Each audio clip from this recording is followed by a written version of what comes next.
کون سے جانور کی قربانی افضل ہے، یعنی کون سا جانور زیادہ پسندیدہ ہے اللہ کی نظر میں، زیادہ محبوب کون سا جانور ہے جس کی قربانی دی جائے۔ تو میرے دوستو،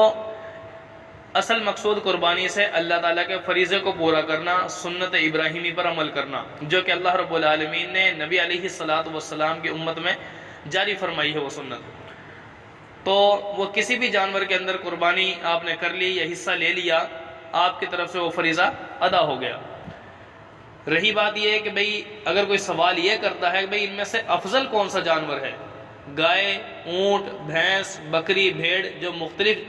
آپشن اللہ نے دیے ہیں اس امت کو، تو ان میں سے زیادہ پسندیدہ کون سا ہے؟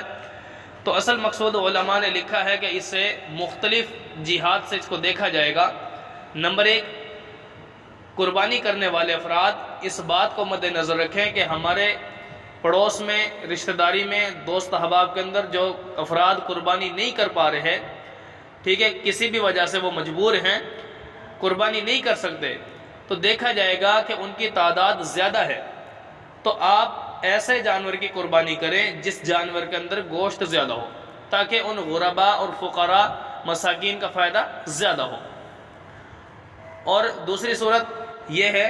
اگر ان غرباء اور فقراء اور مساکین کی تعداد کم ہے تو آپ جس جانور کی قیمت زیادہ ہو، گوشت لذیذ اور عمدہ ہو، آپ اس جانور کی قربانی کریں۔ اسی طرح ایک چیز یہ دیکھی جاتی ہے کہ بھئی بکری اور بکرا ان میں سے کون سا افضل ہے، یا گائے اور بیل ان میں سے کون سا افضل ہے، بھئی کس جانور کے اندر حصہ لیا جائے۔ اگر دونوں کی قیمت برابر ہو تب ان میں سے مادہ کی قربانی کی جائے گی، یعنی گائے کی، وہ زیادہ مناسب ہے۔ لیکن اگر قیمت زیادہ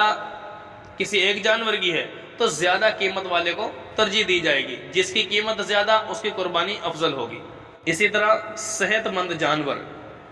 ٹھیک ہے، صحت مند جانور، تازہ، موٹا اور فربا جانور ہو، اس کی قربانی علماء نے افضل لکھی ہے بنسبت اس جانور کے جو کمزور ہو، پتلا ہو، ٹھیک ہے، تو جو صحت مند ہوگا اس کی قربانی زیادہ پسندیدہ ہے۔